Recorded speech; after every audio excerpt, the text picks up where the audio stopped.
ఈ రాష్ట్రంలో చంద్రబాబు నాయుడు గారి నాయకత్వంలో కూటమి ప్రభుత్వం ఏర్పడిన తర్వాత వ్యవసాయం దాదాపుగా 2 ఖరీఫ్ సీజన్లు కూడా అయిపోయి 3వ ఖరీఫ్ సీజన్ కూడా ప్రారంభమైంది. 2 రబీలు కూడా అయిపోయింది. 2 సంవత్సరాల నుంచి కూడా సంక్షోభ దిశలో కూడా పయనిస్తూ ఉంది ఈ రాష్ట్రంలో. ప్రభుత్వం ఏమో దిక్కు మాటలు చెప్తా ఉంది, వ్యవసాయానికి అతిపెద్ద పీట వేస్తాము, అన్ని రకాల రైతులను ఆదుకుంటాము, ప్రాజెక్టులను పూర్తి చేసేదే కాకుండా వ్యవసాయానికి విత్తనం దగ్గర నుంచి ఎరువుల దగ్గర నుంచి అన్నీ కూడా మేము చేస్తాము, నష్టం వస్తే కూడా నష్టాన్ని కూడా పూర్తిస్తామని చెప్తానే ఉన్నారు. కానీ ఎక్కడ కానీ ఆ దిశలో మాత్రం పయనించలేదు, ఎక్కడ కానీ ఆదుకోలేని పరిస్థితి కూడా. ఎందుకంటే ఈ ప్రభుత్వం ఏర్పడినప్పటి నుంచి కూడా ఈ 2 సంవత్సరాల్లో కూడా అతివృష్టి, మొదటి సంవత్సరం అతివృష్టి అనావృష్టి వలన పంటలు పెద్ద ఎత్తున కూడా దెబ్బతిన్నాయి. ఆ రోజు జగన్మోహన్ రెడ్డి గారు ఇటువంటి సంక్షోభాలు వచ్చినప్పుడు వ్యవసాయంలో ఇన్సూరెన్సో ఇన్పుట్ సబ్సిడో ఎప్పటికప్పుడే ఇచ్చేవారు కూడా. కానీ వీరు మాత్రం ఇంతవరకు ఇన్సూరెన్స్ లేదు, ఇన్పుట్ సబ్సిడీ కూడా లేదు, ఎక్కడ కానీ లేకుండా కూడా పరిస్థితులు కూడా ఉన్నాయి. ఈ రెండు ఖరీఫ్లో అలాగే 2 రబీలో కూడా పెద్ద ఎత్తున నష్టం వచ్చింది. తర్వాత కరువు మండలాలుగా ప్రకటించారు. అతివృష్టి అనావృష్టిలో దెబ్బతిన్న పంటలకంతా కూడా బీమా రూపంలో కూడా ఇస్తామని చెప్పారు. గత సంవత్సరం అప్పుడు జగన్మోహన్ రెడ్డి గారు ముఖ్యమంత్రిగా ఉన్నప్పుడు ఫ్రీగా అనేది కూడా బీమా పథకం అనేది కూడా వర్తింపజేస్తూ ఉంటే ప్రీమియం రైతుల తరపున కూడా సెంట్రల్ స్టేట్తే కాకుండా ప్రీమియం రైతుల తరపున కూడా కట్టాలని చెప్పి రైతులతో కూడా కట్టించుకోవడం జరిగింది. ఇన్సూరెన్స్ ₹1 రాలేదు, ఇంతవరకు రైతులకు చెల్లించలేదు 2 సంవత్సరాలు, అన్ని ఖరీఫ్ కావచ్చు రబీ కావచ్చు. అట్లా హార్టికల్చర్కి కానీ ఈదురుగాలి వలన దెబ్బలు తిన్న హార్టికల్చర్ కావచ్చు, లేకపోతే వ్యవసాయానికి పంటలకు వేసుకునే దానికి కూడా దాదాపుగా ₹120 కోట్ల ఈరోజు ఒక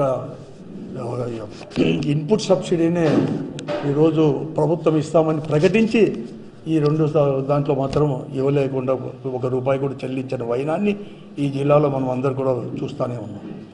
అలాగే ఎక్కడ కానీ బీమా మొత్తం కూడా కంపెనీల దగ్గర నుంచి కూడా రాలేదు. ఇదిగో అదిగో అని చెప్పారు కానీ ఇంతవరకు కానీ రాకోకుండా పరిస్థితి కూడా ఈరోజు ఉన్న పరిస్థితి కూడా చూస్తూనే ఉన్నాం. ఇదంతా కూడా ఇదే జగన్మోహన్ రెడ్డి గారు ముఖ్యమంత్రిగా ఉన్నప్పుడు ఈ అనంతపురం జిల్లాలోనే 1160 కోట్లు 5 సంవత్సరాల్లో కరువు అనేది కూడా లేదు.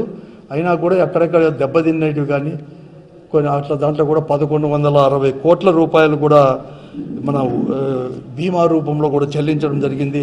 436 కోట్ల రూపాయలు కూడా ఇన్పుట్ సబ్సిడీ కూడా చెల్లించడం జరిగింది. కానీ ఇంతవరకు కూడా రాలేదు.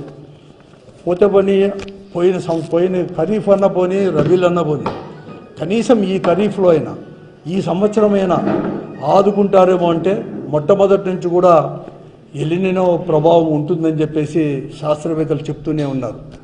భారతదేశం అంతా ఉన్నా కూడా దక్షిణాది రాష్ట్రాలు ఎక్కువగా ఉంటుంది ప్రభావం అని చెప్పినా కూడా ఎక్కడ కానీ ఈ ఎలినో ప్రభావం ఎలా ఎదుర్కోవాలి వస్తే అనేది కూడా ఎక్కడ కానీ ప్రభుత్వం అనేది కూడా ఆలోచన కూడా చేయకుండా వైనాన్ని కూడా మనం చూస్తూనే ఉన్నాం. ఇప్పుడు కూడా ఈ జిల్లాలోనే తీసుకోండి సాగు, ఎందుకంటే మంచి కార్తీలు అయిపోయినాయి, ఆరుద్ర కార్తీలు అయిపోయింది, ఇంకా ముంగారి కార్తీ ఇవన్నీ కూడా వచ్చేసి అది కూడా 20వ తేదీకి కూడా ఈ నెల 20వ తేదీకే అంటే ఇంకా 13 రోజుల్లో కూడా ఆ మంచి కార్తీ కూడా ముగిసే పరిస్థితి కూడా వచ్చేసింది.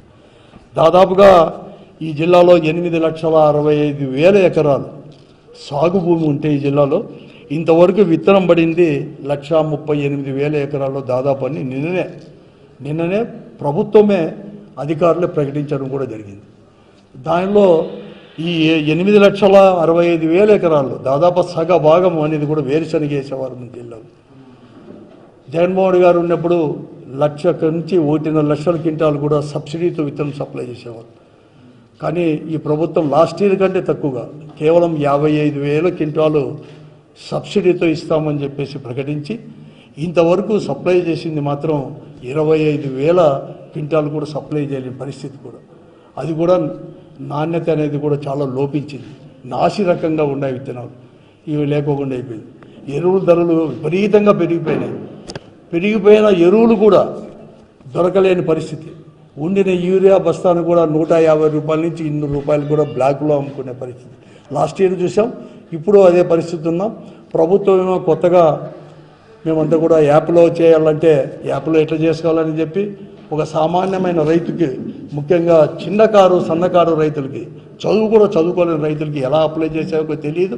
మళ్ళీ వాళ్ళని అప్రోచ్ చేస్తున్నారు.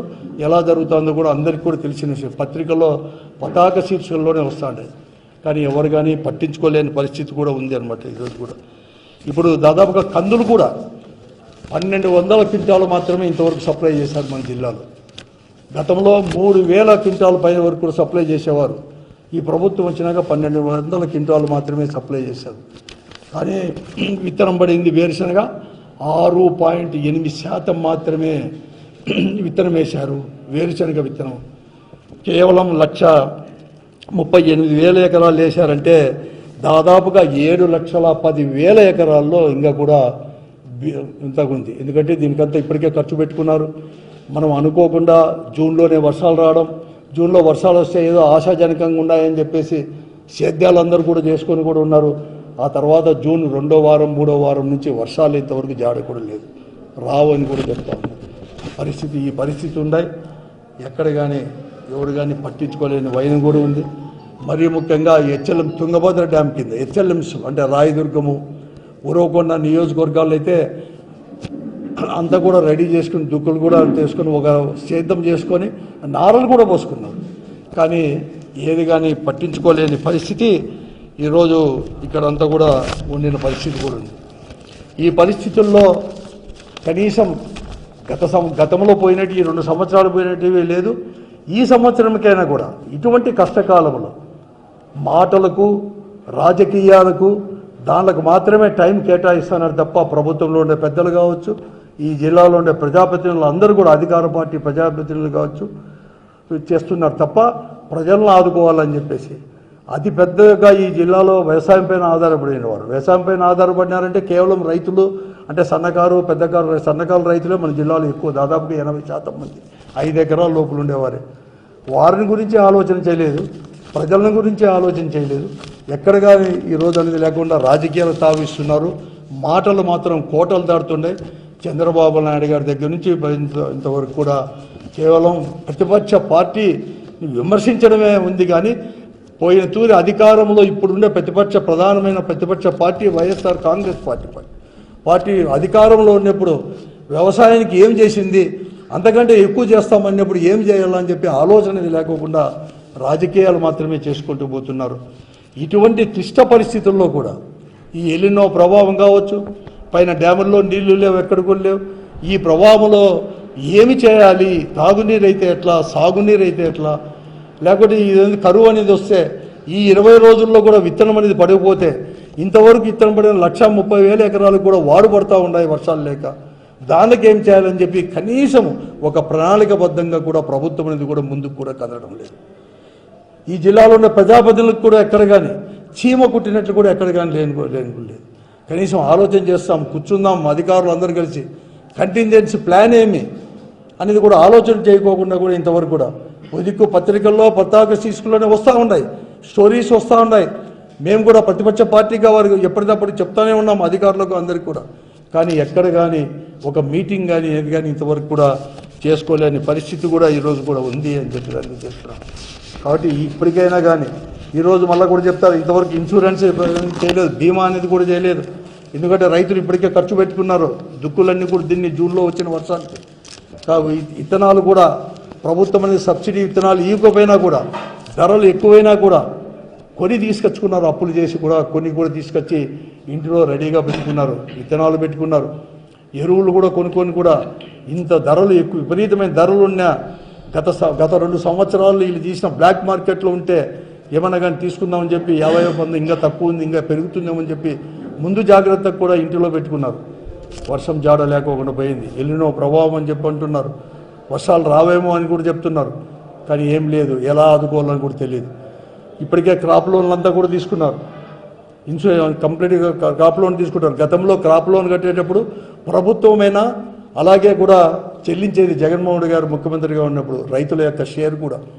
కానీ ఈ కూటమి ప్రభుత్వం వచ్చినాక రైతుల యొక్క షేర్ కట్టము రైతులే కట్టుకోవాలని చెప్పి లాస్ట్ ఇయర్ కట్టిన దానికి ఏమీ ఇవ్వలేదు, ఈ సంవత్సరం ఇంతవరకు ప్రకటించుకోకుండా నిన్ననే ఫసల్ బీమా కావచ్చు, లేకపోతే వాతావరణ బీమా కూడా చేయాలని కూడా చెప్పడం కూడా జరిగింది. వాతావరణ బీమాకైతే 15వ తేదీ లాస్ట్ డేట్, అంటే కేవలం ఇంకా వారం రోజులే ఉంది. ఎకరాకి ఎంత కట్టాలో కూడా తెలియదు. మళ్ళీ ఇప్పుడు రైతాంగం అంతా కూడా కొన్ని లక్షల మంది రైతులు కూడా ఈ జిల్లాలోనే లక్షల మంది రైతులు కూడా ఈ ప్రీమియం కట్టుకోవడానికి, బీమా మొత్తం రైతుల యొక్క షేర్ కట్టుకోవడానికి బ్యాంకుల చుట్టూ కూడా మళ్ళీ తిరిగే పని.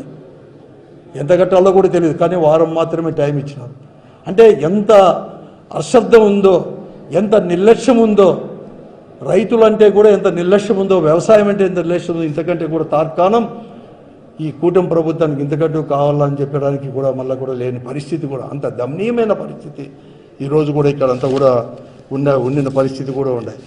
కానీ ఏం చేస్తారో ఎక్కడికి తెలియదు.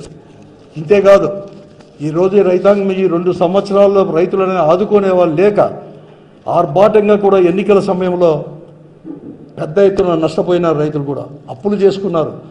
ఈ రైతులైతే ఈ రాష్ట్రానికే ప్రజలందరికీ కూడా అన్నం పెట్టే రైతన్న ఈరోజు అనంతపురం జిల్లాలో భార్య పిల్లలు అనే వాళ్ళు కూడా పోషించుకోలేక, అంటే పట్టడ అన్నం కూడా పెట్టలేక, వ్యవసాయం కోసం చేసిన అప్పులు తీర్చలేక ఈ 2 సంవత్సరాలు పైబడింది ఆత్మహత్యలు చేసుకున్నారు.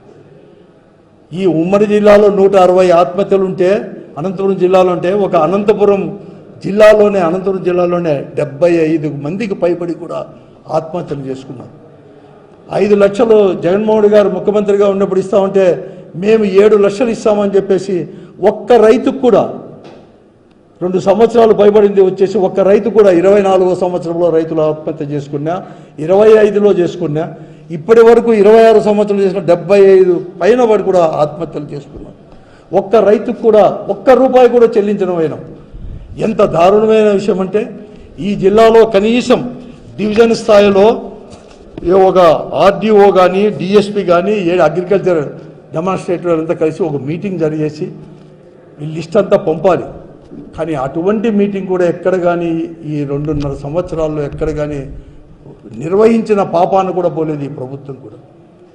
అధికారికంగా కలెక్టరే ప్రకటిస్తున్నారు 75 మంది పైన ఉన్నారు ఈ జిల్లాలో అని చెప్పేసి. అవతల జిల్లాలో కూడా, సత్సాయి జిల్లాలో కూడా ప్రకటిస్తున్నారు. కానీ ప్రభుత్వం నుంచి ఒక్క రూపాయి కూడా రాకుండా పైన కూడా ఎంత కూడా ఆలోచన చేయాల్సిన అవసరం కూడా ఈరోజు కూడా ఉంది అని కూడా నేను చెప్పే ఇంతకంటే దారుణం అనేది కూడా లేదు. వాళ్ళ పిల్లలకి అందరూ కూడా ఎలా చదివించుకోవాలి, వాళ్ళ పిల్లలు చదివించుకోవాలి, గతి ఏమి ఎక్కడికైనా పట్టించుకోలేదు. ప్రభుత్వం మాత్రం చనిపోయినప్పుడు పత్రికలు వస్తానని మేము ఉన్నామని చెప్పేసి ఆ జిల్లాలో ఆ స్థానిక శాసనసభ్యులో, లేకపోతే పార్లమెంటు సభ్యులో, లేకపోతే మంత్రుల్లో ప్రకటిస్తున్నారు. కానీ ఎక్కడ కానీ లేకుండా మన జిల్లాలోనే ఫైనాన్స్ మినిస్టర్ ఉన్నారు, మన జిల్లాలోనే 3 మంత్రులు ఉన్నారు. ఉమ్మడి జిల్లాలో ముఖ్యమంత్రి వచ్చేసి ఏదైనా కానీ వ్యవసాయం అంటే రాయలసీమకు బాగా చేయాలంటారు.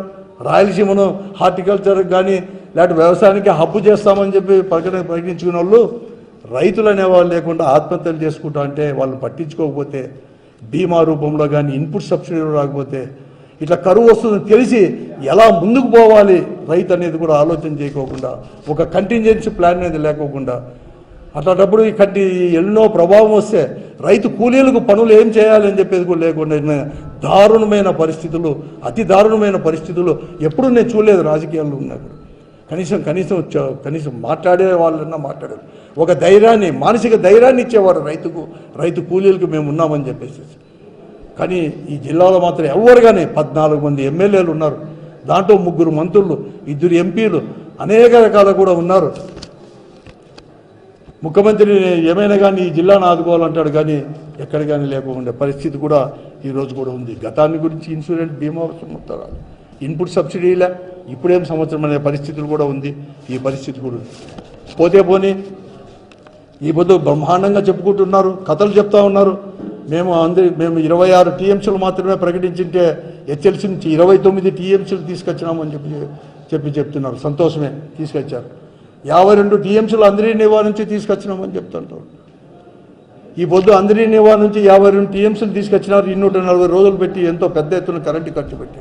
సంతోషమే, నీళ్ళు ఏమి వచ్చినాయి అంటారు. నీళ్ళు ఎక్కడ ఉన్నాయి? 1 ఎకరా అయినా అందరి నివా కింద సాగు చేశారా? పోతే మేము చెరువులకు 160 చెరువులకు ఉమ్మడి అనంతపురం జిల్లాలో ఇచ్చినామంటున్నారు. ఎన్ని చెరువులకు పూర్తిగా నింపారు? ఎన్ని చెరువులకు అర్థం మాత్రమే నింపారు? లెక్కాచారాలు ఉన్నాయా? మైనర్ ఇరిగేషన్ దగ్గర ఉన్నాయా? తుంగభద్ర నుంచి ఏమైనా వచ్చింది? మేజర్ ఇరిగేషన్ డిపార్ట్మెంట్ దగ్గర ఏమైనా ఉన్నాయా? ఎన్ని పంటలు పండినాయి? ఏం కథ పండినాయి? ఎక్కడ దెబ్బతిన్నాయి? లాస్ట్ ఖరీఫ్లో కానీ రబీలో కానీ హంద్రీ నివాలో ఇన్ని నీళ్లు తీసుకొచ్చినామంటారు. ఎక్కడ తీసుకొని కుప్పాన్ని తీసుకొని పోయినారో 52 టీఎంసీలో. ఈ జిల్లాలో హంద్రీ నివా కింద 6,03,000 ఎకరాల ఆయకట్టు ఉంటే ఒక అనంతపురం జిల్లాలో, ఉమ్మడి అనంతపురం జిల్లాలోనే 3,48,000 అంటే 3.5 లక్షల ఎకరాల ఆయకట్టు తాగునీరు కాక ఆయకట్టు అధికారికంగా ఆ రోజు రాజశేఖర రెడ్డి గారు జీవో ఇచ్చారు. మీరు ఇన్ని నీళ్లు తీసుకొచ్చినామంటారే 40 టీఎంసీలు అందరి నుంచి. నేను చెప్పింది ఈ 6 లక్షల్లోకి 40 టీఎంసీలకే. ఈ పొద్దు 52 టీఎంసీ నీళ్లు తీసుకొచ్చినామంటున్నారు. 52 టీఎంసీ నీళ్ళు ఒక ఎకరా అయినా కూడా మేము ఈ చెరువు కింద పంట పెట్టాం, ఈ చెరువు కింద ఫుల్ ఇచ్చినాం, ఈ చెరువు కింద ఈ పంటలు పెట్టాం, ఇంత డబ్బు వచ్చింది, లేకపోతే ఇంత పంట పండింది అని లెక్కలు చెప్పే కనీసం ఒక రివ్యూ మీటింగ్ కలెక్టర్ గారి ఆధ్వర్యంలో, మంత్రుల గారి ఆధ్వర్యంలో ఉందా అని అడుగుతున్నాను. 2 ఖరీఫ్లు అయిపోయాయి, 2 రబీలు అయిపోయాయి. ఆర్భాటంగా ప్రకటించుకోవడానికి, ప్రచారం చేసుకోవడానికి మాత్రం ఉందే? ఎంత దౌర్భాగ్య పరిస్థితుల్లో ఉన్నాయి ప్రభుత్వం. అసలు కూడా ప్రజాప్రతినిధులు ఉండనట్లుగా ఉన్నారు. వారి యొక్క రాజకీయాలు చూసుకోవడానికి, వారి వ్యక్తిగత ఆదాయాలు చూసుకోవడానికి మాత్రం ఈ జిల్లాలో మాత్రం టైం ఉంది.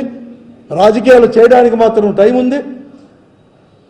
కనీసం మేము ఇన్ని నీళ్లు తీసుకొస్తామంటే ఏం చేసినారో కూడా చెప్పలేని పరిస్థితి కూడా ఈరోజు కూడా ఉంది. ఎక్కడున్నా చెప్పండి. కనీసం తాగునీళ్ళు లేవంటున్నారు. నేనైతే ఫిబ్రవరిలోనే కలెక్టర్ గారిని ప్రత్యేకంగా కలిశాను. సార్ ఇంకా నీళ్ళన్నీ ఇంకా ఎక్కువ ఉండే, వస్తే 4 టీఎంసీలు 5 టీఎంసీలు వస్తాయి అందరినీ ఇవ్వకుండా. అనంతపూర్కు కాదు, అనంతపూర్కు, ఉరవకొండ, రాయదుర్గు, శ్రీరామరెడ్డి ప్రాజెక్టు, సత్సాయి ప్రాజెక్టు, ఇవన్నీ కూడా తాగునీళ్ళు కూడా ఆధారపడింది. గతంలో మేము ఉన్నప్పుడే 3 టీఎంసీ నిలబెట్టినా కూడా చివరిలో కూడా మురుగు నీళ్లు అనేది కూడా బురద నీళ్ళు వచ్చే పరిస్థితి. ఈ సంవత్సరం ఎల్లినో ప్రభావం అని చెప్పి అంటున్నారు. 4 టీఎంసీలైనా పెట్టుకోండి. చెరువులకు మాత్రం ఎమ్మెల్యే వాళ్ళు మేము ఇన్ని తీసుకొనిపోయినాం, అన్ని తీసుకొనిపోయినాడానికి తీసుకొనిపోయి చెరువుల్లో నిల్వలేకోకుండా, నీరు అనేది నిల్వలేకోకుండా తూములకుండా కూడా బయటికి పోతుంటే తూములు కూడా పెట్టి నింపలేని పరిస్థితి ఈ జిల్లాలో దౌర్భాగ్య పరిస్థితులు ఉన్నాయి. ఇంజనీర్లు చూసుకోలేదు, మైనర్ ఇరిగేషన్. కాబట్టి కనీసం పిఏబిఆలో 4 టీఎంసీలైనా పెట్టుకోండి అంటే లేదంటున్నారు. ఈరోజు అనంతపురానికి, శ్రీరామరెడ్డి ప్రాజెక్టుకు, సత్సాయి ప్రాజెక్టుకు, ఉరవకొండ మంత్రి గారి నియోజకవర్గానికి బురద నీళ్లు పోయే ప్రమాదం ఉందని చెప్పేసి వాళ్ళే చెప్తా ఉన్నారు. 2 టీఎంసీలు లేని వైనం.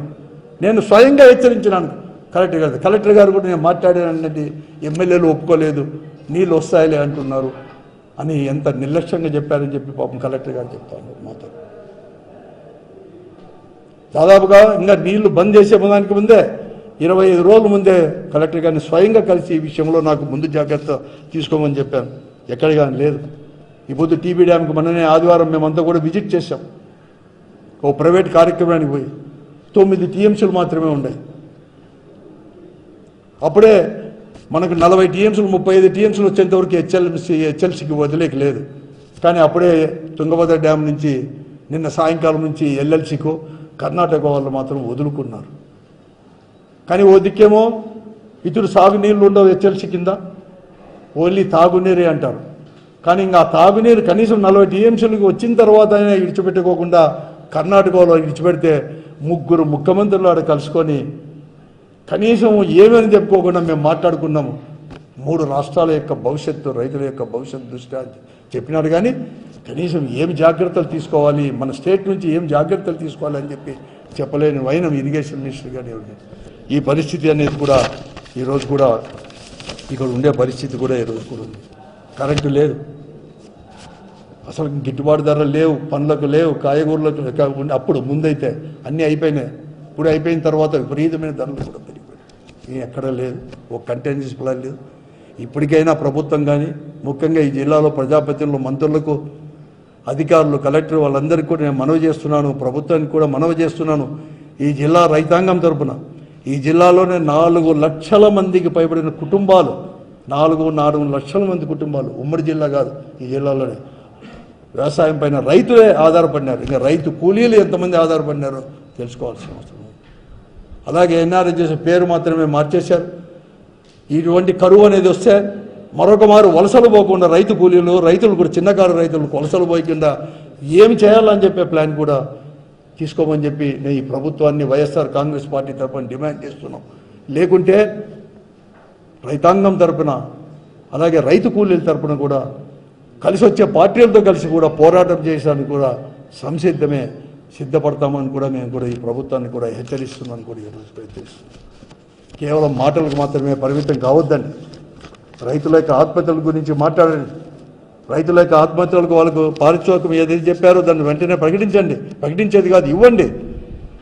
అలాగే గతంలో ఉన్న 120 కోట్ల రూపాయలు ఇన్పుట్ సబ్సిడీ ఇవ్వండి, ఇన్సూరెన్స్ ఇవ్వండి. మీరు ప్రకటించింది, ఈ ప్రభుత్వం ప్రకటించింది, అధికారిక ప్రకటించింది ఇవ్వండి. ఇప్పటికైనా కానీ నేను చెప్తున్నాను, రైతుల ప్రీమియం కట్టుకోలేరు. మహా అయితే ఒక 600 కోట్లు 700 కోట్ల రూపాయలు జగన్మోహన్ గారు ముఖ్యమంత్రిగా ఉన్నప్పుడు ఈ అదనంగా పడేదంతా కూడా ప్రభుత్వం తరపునే కట్టేవారు. ఇప్పుడు రైతులంతా కూడా మళ్ళీ బ్యాంకుల చుట్టూ తిరగలేరు. 15వ తేదీ వరకే టైం ఉంది, అంటే వారం టైం ఉంది. మీరే కట్టండి. కనీసం ఈ ఎలినో ప్రభావం వలన రైతులను ఆదుకోండి, ఓ ధైర్యం ఇవ్వండి, మానసిక ధైర్యాన్ని ఇవ్వండి రైతాంగానికి. ఆత్మహత్యలో దానికంతా కూడా పోరు, వలసలకు పోరు, ధైర్యాన్ని ఇవ్వండి. ప్రభుత్వం యొక్క విధి అది, కనీస బాధ్యత. మీరు సంపాదించుకోవడానికో, మీ రాజకీయాలు చేయడానికో, మీ పదవులు అనుభవించుకోవడానికో కాదు ప్రభుత్వం మిమ్మల్ని ప్రజలు కూర్చోబెట్టింది అక్కడ ప్రజాప్రతినిధులుగా. ఈ జిల్లా ప్రజలను లేకపోతే ఈ జిల్లా రైతాంగం గురించో రైతు కూలీల గురించో ఇవన్నీ ఆలోచన చేయమని చెప్పడానికి ఈరోజు కూడా కథలుగా చెప్పడానికి అని చెప్పి కూడా ఈ ప్రభుత్వం. మరిన్ని అప్డేట్స్ కోసం ఛానల్ ను సబ్స్క్రైబ్ చేయండి. నోటిఫికేషన్స్ కోసం బెల్ ఐకాన్ పై క్లిక్ చేయండి.